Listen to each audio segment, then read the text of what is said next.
My in-laws told me the bruises were my fault. They said I should stay quiet for the sake of the family, and for a long time I did. Until one morning before school, my daughter said something that changed everything. What I recorded that night ended my marriage and shattered their reputation for good. I'm starting right where my heart broke. No warm-up, no pause to breathe. I was kneeling on the floor, tying my daughter's shoelaces while my coffee went cold in the kitchen. She said it calmly, like she was talking about the weather. "Mama, Dad said again yesterday that if you speak up, he'll leave us." That was the moment. It felt like a switch flipped inside me. From off to on, I smiled, smoothed her hair, and told her everything was fine like I always did. But something inside me cracked, and I knew it would never fit back together again. You remember when I moved to that small town in Ohio, right? The kind of place where everyone knows who you are, and half the men played high school football. At first, everything felt normal. Mortgage payments, health insurance, school forms, mowing the lawn on Sundays. It was the kind of life people tell you is stable, the kind you're supposed to be thankful for. Then things shifted so slowly I almost didn't notice. Voices got louder. Doors stopped closing and started slamming. And the bruises, those bruises, began spreading across my arms like blue and purple flowers. I wore long sleeves. I said I slipped on the stairs. I said I walked into a door. People believed me because believing is easier than asking hard questions. My in-laws always had an excuse ready. My mother-in-law said, "You provoke him." My sister-in-law shrugged and said, "This happens in every marriage." My father-in-law slammed his hand on the table and said, "The family's reputation comes first."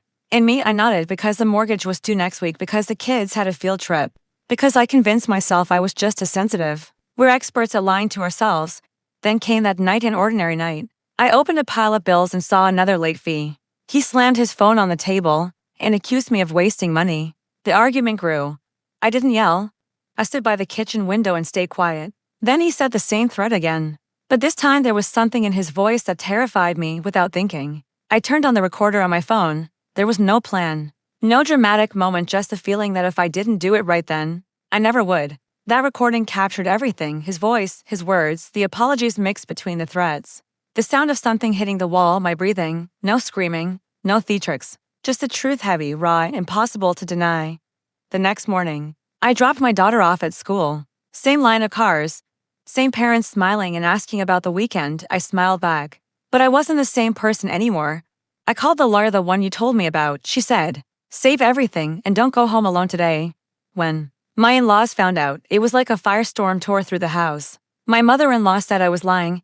My sister-in-law claimed the recording was illegal. My father-in-law said I was destroying the family. For the first time, I said, "No. The destruction comes from hiding the truth." My voice shook, but the words felt solid. A few days later, I sat in a meeting at my daughter's school.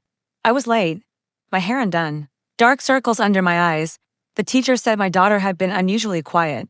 I nodded and made a promise to myself right there that silence would not be something I handed down to her like an inheritance. After that, everything moved fast: court dates, paperwork, conversations that didn't feel real. In the courtroom, my lawyer played the recording. The room went silent. The same people who told me to stay quiet couldn't even look up.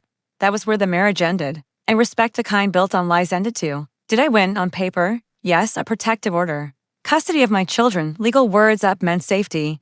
But I lost things as well. I lost the belief that maybe it could have worked out. I lost the dream I planted on that neatly trimmed lawn in Ohio. I lost the version of myself who thought surviving meant staying quiet.